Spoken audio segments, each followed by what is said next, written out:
o le whai mai wa missed out e Samoa le diol o le se lau miliona tā la Australia ai le i se lango le malo i le tio lea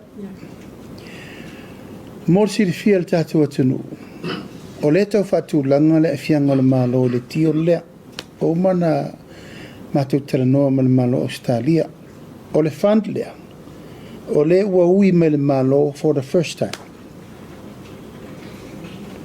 taimi muamua o le ufa pe mai ai Australia le 5 miliona lea mo le 5 tausanga ta 4 miliona Australia le tausanga e vatu so soani i le lakpi Samoa Super Rugby ai fa pe mai e ele involvement le malo ele o avesa o i o le uni lakpi Samoa e se ilonga sengi le malo o laula tala na fai le malo Australia fa manino mai le stena le malo il tupere o tele mana e saini le malo ai o mai mania ia inga fa pea ele ia se limo le malo e a fia i le tufilufi no le tupere a fa pea lewa mai le malo Australia a fia le malo e te tauna ia whenga va vai ma whenga a fia ai le fa so ino le tupere ina ia mautino o lo sa o masanga tonu i le tūlanga e fa le iela ka pisa mo o taimin nei e le te nā masela ina le tūlanga le il tato ina la kapi ma ele o fa aloa fo iau tala le tūlanga i le awala te fafoli ina la kapi o umana o lapata ia mua ma ai awal te fa aporokikia le whaingo le yungi la kapi fa talanoa tūlanga la kapi i le tangata ta alo la kapi ma ia run lele yuni i le me tauna iai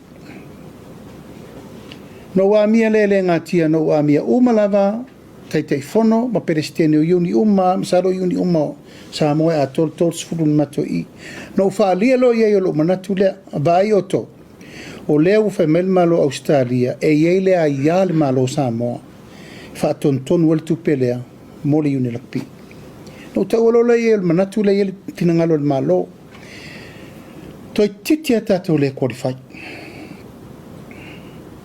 o la va ingol melna o fa le tonu no li la kapi lan pulenga ai le fentato to alo melna o la kapi o le tato ta longa pele ya tato ala mele tato va el temini le anga results le anga le pulenga ta ape solo misa tamala tapi tuli coaches o for ingol melna ele o tulanga le pulenga le le temini nei mai wo umana avela utu alalo perestene umano mai ato mana now involved malo le melia ono to role o suito pulen pauna le awala es sanga ton way me ye fatuel tato malo e la fe mai le se so sani le malo e ova male miliona tala so sani el malo o le utos mal sifa o tutino le malo fa fensa no va penal te telefono le se so il malo e le la usa no mai ni lo observa e o le o mistau le tio e le mistau se tio o le o te fa tali e le fa unga Australia where does the government come in with this money se longa la vai ai le control ato al malo e fa so le tu pelea mole uni la kapi ato wo mai uni en fa mete lauli we need help ele o atu fa manuanga ye lungo le yungi i lalo ya ila to uni light ale ta te lo le lava o ye so soni mai fa for the world rugby ye fa so soni malava isimalo o mai foi fa unga na fa kon sale i nei ila to na haele uni lakpi e vai polal mele utu o lei ma se compagnie to fi sponsor ta to manusamo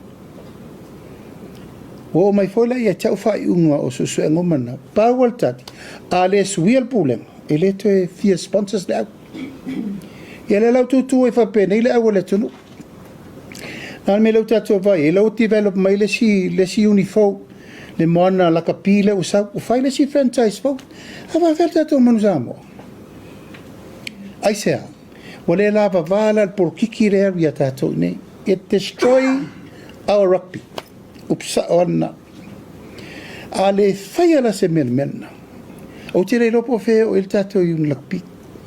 O te leilo foi po fe la o i e lumana i o le lakapi i Samoa. E la e whaasao le mea fo i leo to e se le observa. Na vili mai le message mai le ai komisina Australia e te whaamanu ruma e te. La audi e se i sini le message le wa mai. O le whaatali atu Samoa e saini te whaamoe in condition e ia inga. E iei le lima o le malo, lau umana whai le Minister of Sports, la iei le Cessnock, la toi wha mau po poa umatulanga, e ilo ai wha soa no le tupere, it's a huge man. E le vale foi Australia le whape mai 5 miliona, le 5,000, e tu whau whape langa la lau te ilo, o le whare tono po lenga lakpi. Le lau ui mai ne le malo, a le saini le malo endorse, e le se tupe. So simple as that. E lau umano u whautua i perestene uma matangata uma ia i le tūlanga lea. Ina ia o e whaile whai unga e soi la tupulenga. E le toi alo fo i se upupo se tala. La me le whaile malo. Tau manei ana whamatu ule whono nelta i 5 wafe ta i lua se la wafe. Mo le wha leo malaita alo. Wha leo malaita alo la tapi. Leo tau pule nei le stadium fau i tai tonga mato. Lau wha solo o lalmelea, o le lakapi. Ala wha whea lan tātou ua ta pena le whale, au le ano whale mata kua okia. I re taun tātou whatamana le melea, e taun tau tino le solo. Hapa mali ia. Ala to uma ia a fia i whai ngā tonu wha porkiki o ese. Tu ule ta alonga ia i la tau, o tau sisila yaso ia. Nai to ina sa iai tata penanga mea. Mea i mase vesi. Ala isa ala inkupe ngakai. Ala almeno i Samoa. Nai lungo le rank.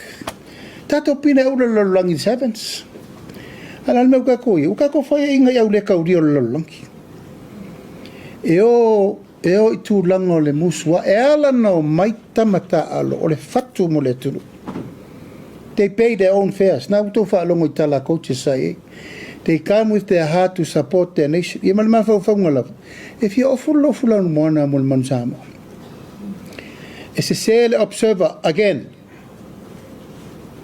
e se se o te le i whapewa misi le tūlanga le tupe. La e whaatali mai le ofisa o Australia le taimi e tauna usaini ai. Ona leo te whaatali conditions here. O la le afianga le malo. Langa mai tupe e vasao, yo e wha le tonu. O le malo le nendos. E taun wha mamla.